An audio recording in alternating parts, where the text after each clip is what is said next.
Welcome, fight fans. This is Lawrence Mejia of the Pugilist Place. We're lucky to be here today with undefeated prospect, Mr. Mike Sanchez, fighting out of Colton, California. How you doing, Mike? What's up, Lawrence? I'm doing good, man. Doing good. How you doing? I'm doing good. Thank you for being here. So there's a lot I want to get into, but the first thing I want to ask you is, how have you spent the pandemic, especially the early months? How I spent the pandemic? Well, I would say just like everybody else, for the most part at home, uh, not really gathering up with other family members, other friends. Um, I'm still working, so I do work for Amazon. So I am an essential worker, so I have to be working. I was working throughout the whole stay-at-home order. But besides that, just at home, and I would manage to get some training in, some boxing training here at the house. Got myself a little setup now. Okay. And so my follow-up question was going to be, you are an essential worker, have been an essential worker, and like a lot of Americans are kind of slowly getting back to work with the state economies opening back up. What has that been like? It still is stressful and there's still a lot of stuff going on as far as the pandemic is concerned. But those early months, people were really on edge. What was that like for you to be an essential worker during the early days of the pandemic? I feel like I had a big responsibility being an essential worker. For Amazon, we were the like a big supplier of all PPE that's required, stuff like face masks, gloves, hand sanitizers. We were the ones shipping that out to everybody. So it's pretty cool to be able to provide that for other people. But it was a bit stressful because we were getting a lot of work. So it was like double the work at the warehouse. Right. I mean, that's how everybody was getting their products. They didn't want to go into stores. They were buying it all through Amazon. Right, right. Well, thank you for being on the front lines in that way. I mean,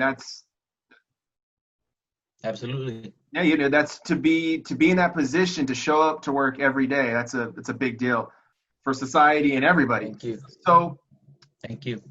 I want to ask you, how seriously have you taken the pandemic? And so there's like two Americas in this regard. You have one side of Americans who are out and about, they're packing bars and beaches, and then you have another half of America who are wearing face masks and are social distancing. Where do you fall in between those groups of Americans? I think I'm right in between both of them. Uh, I am taking serious COVID-19. I believe it's something that's very true that could be spread. I believe that the precautions that they have given us are helpful to a certain extent, but I'm also living my everyday life. Again, I am an essential worker. I am still working. I'm still training. I was able to go to the gym here and there at certain times. So, I mean, I'm somewhere in the middle. I'm not worried too much about it as long as I'm taking the precautions along with my family members. But I mean, if we're doing that, I think we're gonna be good. We should be good. And so, like most boxers who have been without a gym during the pandemic, um, I'm sure that you had to make some changes in your training regimen. What has been different about your training since a lot of the businesses in California had been shut, which are now opening up, gradually. But since the Right. shutdown, how has your training been different? Well, to start off, the sparring has been very little. Like you said, not a lot of gyms are open right now. So the sparring is very minimal. I haven't really gotten the sparring that I've been wanting to. But then again, I think that's we're not just me, that's everybody right now. As to the training, I mean, like I said, I have a setup here at the house. I have a bag. I just got a double bag, jump rope, a few strength equipment. I've just been using those to do the minimum at least to stay in shape. But it's hard. Right. I mean, I can imagine. So you've been doing the basics, like a heavy bag, been working the mitts and stuff like that there at your house. Yeah, absolutely. Yeah. And you mentioned that sparring was really bad. Did you do any sparring? We'll get to this in a minute, your fight on ESPN. But how much sparring Right. did you do for that fight? uh, I didn't get the sparring that I have gone before when it comes to preparing for a fight, but I do have two solid teammates from my gym. Uh, you know him, my friend Chuli Beltran, and then we have David and Angeles. They're both my teammates here at the gym. So I basically got all my sparring from them too for the fight I just recently had. Um, I got maybe two sparring sessions per week, and then because the typical camp it's around three sparring sessions a week. We did two, and then for the third sparring session, we were just doing a lot of mitt work with my coach. Okay. So at least you got some in. Now, I got some in, yeah. a little bit, right? And normally for like normal under normal conditions, how much might you spar before a fight? Before a fight, I would spar three times a week and many rounds. For the sparring I've gone for this fight, it was just maybe 4 or 5 rounds that I would get. Because they weren't in the best shape, so they could only give me a few rounds to me to work with. So it was real tough when it came to the sparring. I got very little sparring.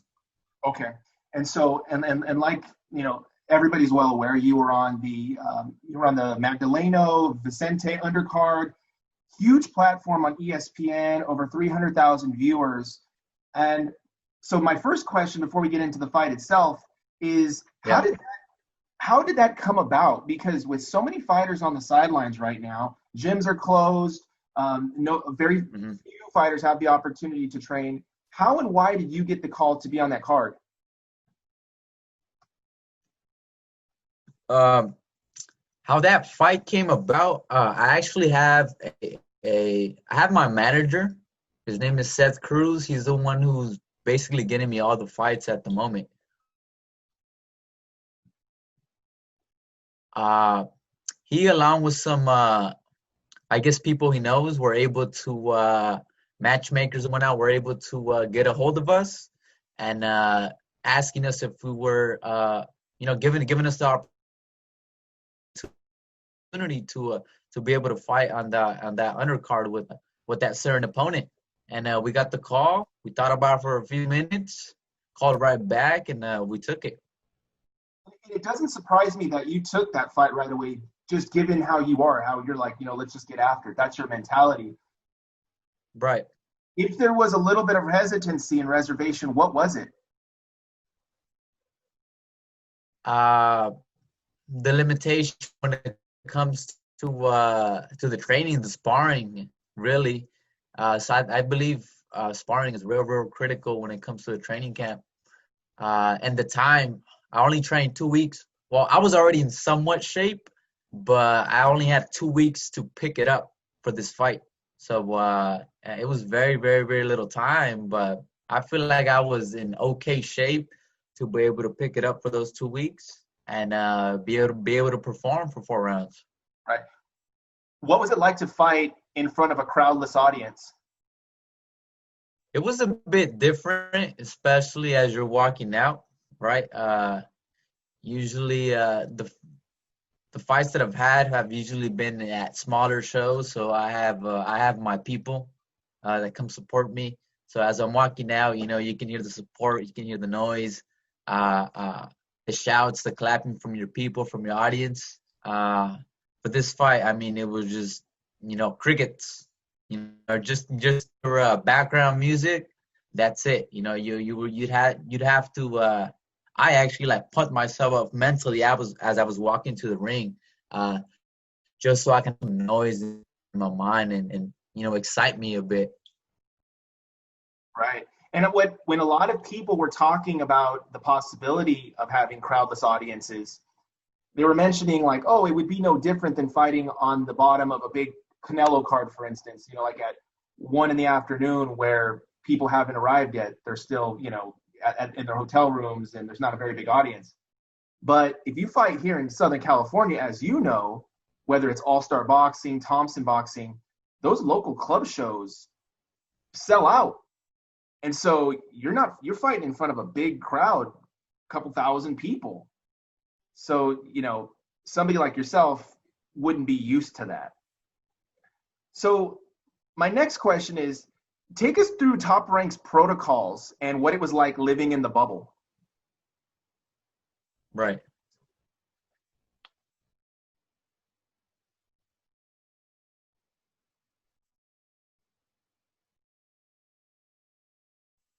I think we lost him. So for me, my fight was on a Thursday night. I actually arrived. I left Friday morning. You really weren't allowed to leave your room.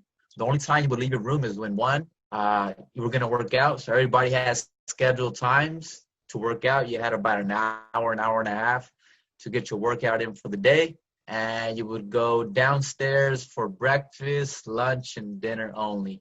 Once you were done, you had to go back up to your room and just remain there for the rest of the day.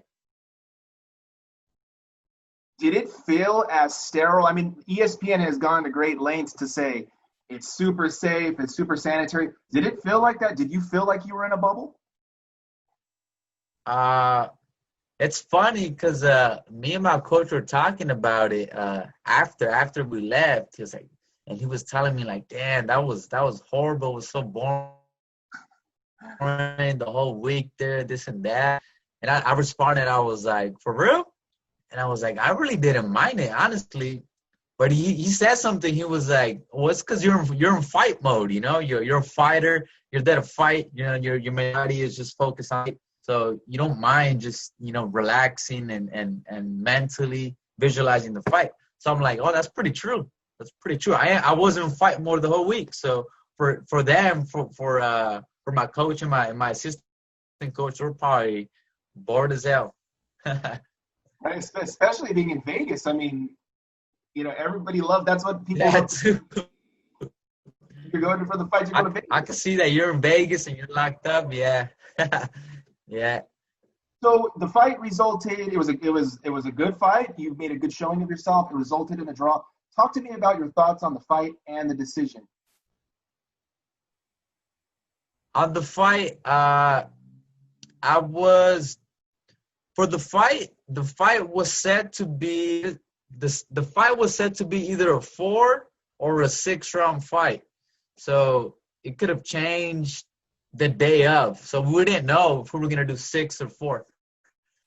So hoping for 6. I was mentally preparing for 6. I feel like I do better as the rounds go by. But it was a 4-round fight. I feel like it was a very competitive fight. It was only 4 rounds, but it was real 4 rounds of back and forth. As you know, first round was very, very, very action-packed. I dropped in. I went down as well. And then for the last 3, we're just going back and forth. I feel like it was real competitive, fan-friendly. I'm not mad with the results. I feel like it was a good fight, a good scrap. I can't say, oh, that fight was mine. I'm pretty sure he can't say, oh, that fight was for me. I think the results were fair. Good fight, good scrap. That's disappointing that you knew so late that your fight would either be a 4 or 6 rounder, because that's a huge deal. It is. Go ahead. No, I was going to say, I personally thought that you would have been much better served by the 6-round fight, I believe so as well. But, I mean, that's just little stuff, little details that us fighters have to go through, quick switch your plans, they might switch up stuff on you. So I just the fighters got to go through, little tasks, fight through it. What has the feedback been like from friends and family and everybody being on that platform? Well, I mean, as you may know, friends, family, they're very supportive. Positive comments, positive feedback. There's been negative feedback as well, well received. I take all feedback. I'm the type of person that I listen, both positive and negative. They might have some truth in them. You know, I can always learn something from both sides of the feedback. But for the most part, very positive. When it comes to friends, family, coworkers, they liked it. They thought I was pretty cool, that I was national television, and they were able to see me. So it's pretty dope. Was the negativity, was it people really trying to offer you constructive criticism, or was it just haters?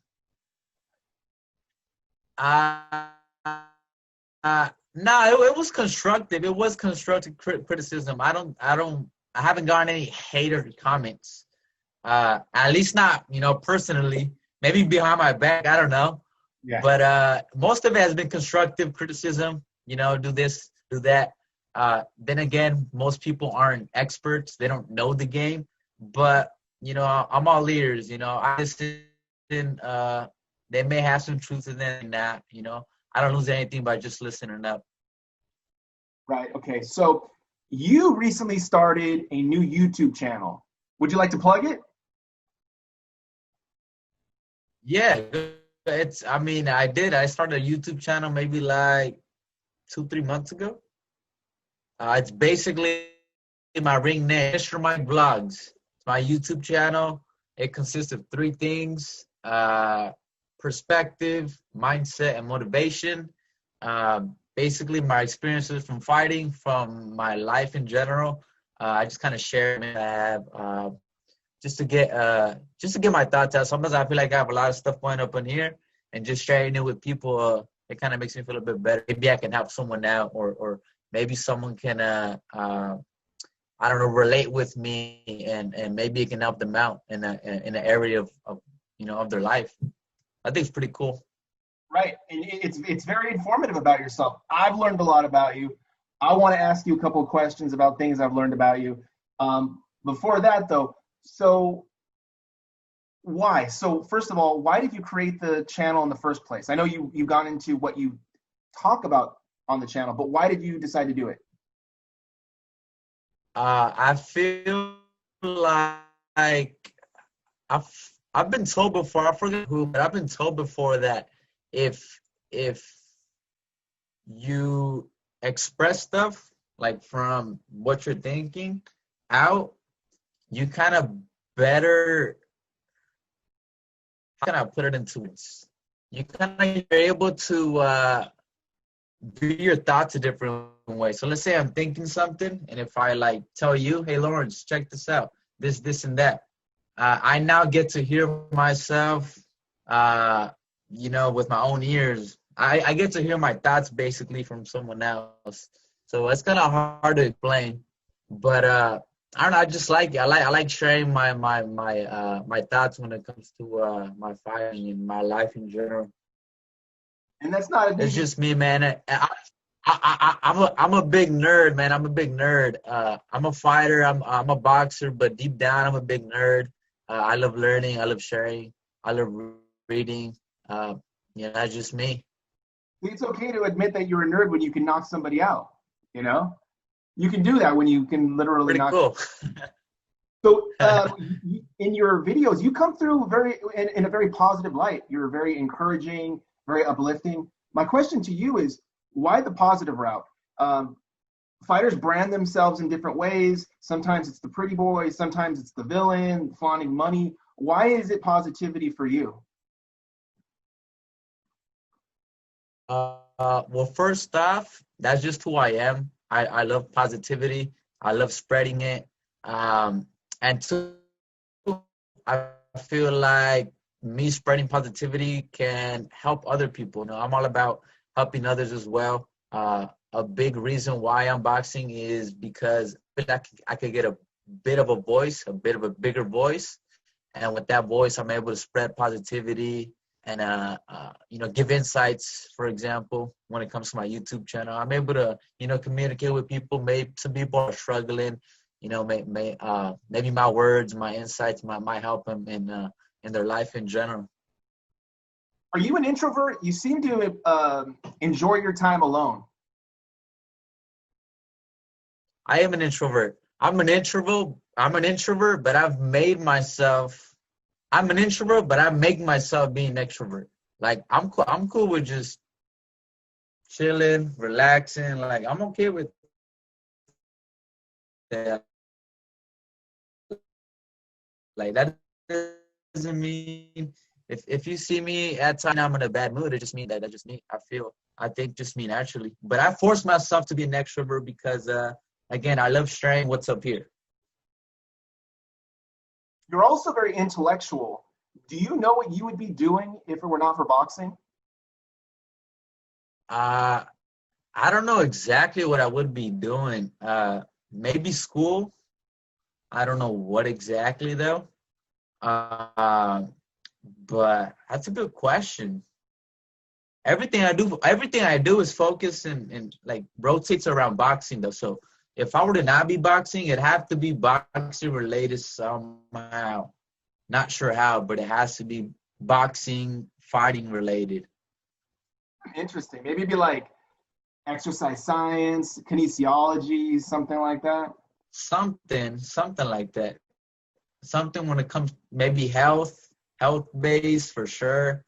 Um, I don't know. I can't say.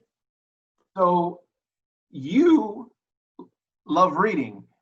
I haven't interviewed or talked to many fighters who enjoy reading. Where does that love of reading come from? I think it's like an introvert thing. I feel like reading just kind of I don't know. I go into a different world when I read. I'm able to understand other people's thoughts and feelings. Right when the author writes a book, I'm positive they pour out their heart into it. So by me reading their book, I'm able to kind of understand or kind of feel what they were thinking as they were writing that book. So it's pretty cool. I mean, it's like having a conversation like we are just now, but just in written form. It's pretty Right. dope. Yeah, absolutely. And the genre right now that you're reading is philosophy. Kind of philosophy slash like psychology. Okay. The whole human behavior is just kind of like I love it. I like learning about how we work, how like understanding people. I mean, communication is an everyday thing. So I feel like if you better understand it, then it's a great feature to have. Another thing we learned from your YouTube channel is that you're so dedicated to your craft that you're straight edge. You don't drink, you don't smoke, you don't do any of that type of stuff. And my question to you is, you're 23 years old, right? So you're Yeah. smack dab in the middle of your prime years. And is there any pressure from your friends to live that lifestyle, given that a lot of them are living that lifestyle? You know what? There was before, maybe 2 or 3 years ago, when I was fresh, barely, I guess, starting this professional career in boxing. People, when you're barely starting something, people are like, kind of like supporting you or kind of not, just trying to like feel you out if you're serious about it. But once they started seeing results, once they started seeing my dedication, my discipline, then they kind of just know who I am. Like people don't hit me up to go out anymore, to go out partying, to go out drinking. They know my answer. They already know. They see my dedication, so they don't waste their time by trying to pull me back in because they know who I am already. But at the beginning, yeah, I there was pressure from friends, from family sometimes to to uh, you know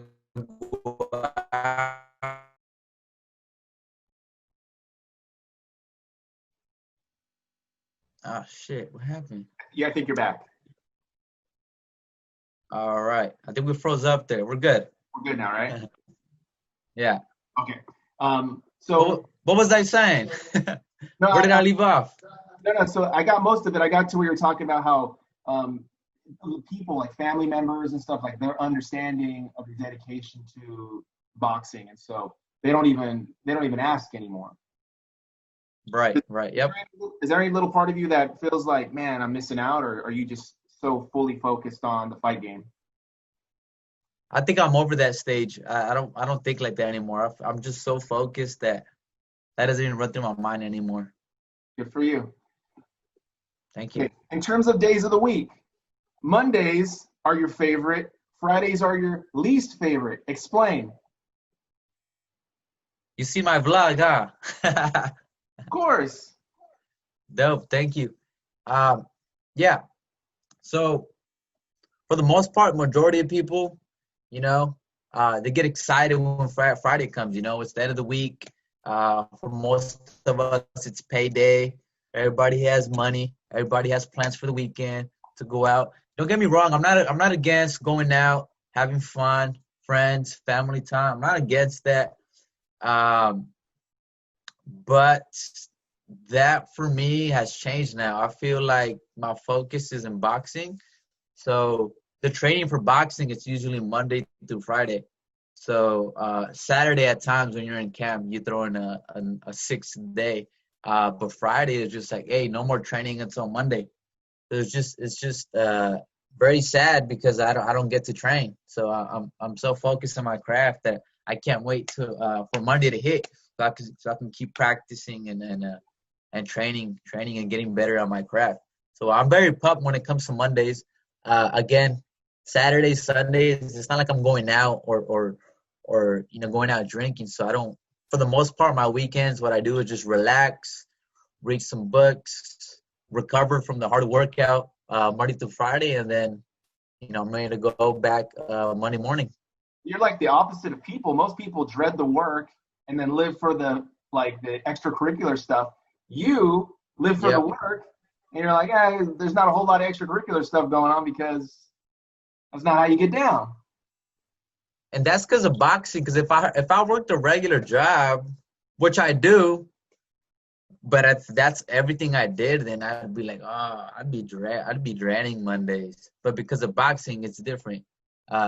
Amazon, like it's, I mean, it's a solid job, but the only reason I do it honestly is because I need the money really, but it's not something I'm dying for to do.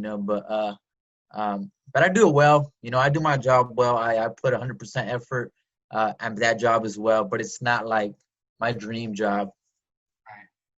Your nickname, Mr. Mike Sanchez. So where does that come from?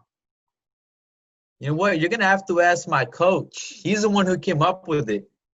He's the one who came up with it. I don't know exactly why he's told me like certain reason as to why, but he hasn't been real clear.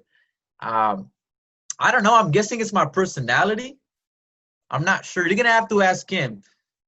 Maybe sometime soon, get him on Zoom and ask him, hey, why'd you nickname Mike Mr. Mike? Ask him. He's the one. He's a creator. He's the one who nicknamed me that, Mr. Mike.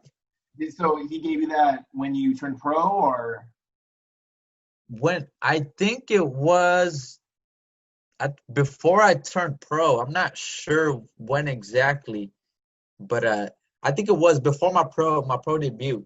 One day he came. I was shadowboxing in the gym, and then he was just kind of like, I seen him real thinkative. He was just looking at me, and then he was just like, Mister. I was like, what? He said, yeah, Mister Mike. I'm like, what's that? That's gonna be your nickname, Mr. Mike. And I was just like, all right, cool. And then since then, that's been my nickname. I've never questioned it. That's why I'm not quite sure why. But I'm like, it sounds cool. Sure, I'll take it. Roll with it. I'll go with it. Last question. Just on a huge platform, you're undefeated. Where do you go from here? From here, I go back to the drawing board. I made a few mistakes during my last fight.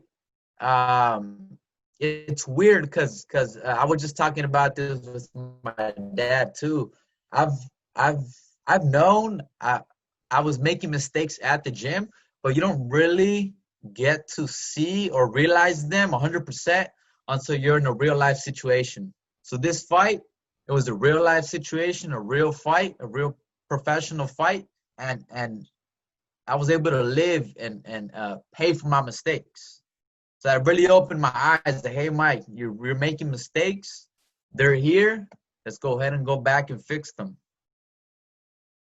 I see. You hit the lab with a new set of goals and what you'd like to accomplish, and then that's how you move forward.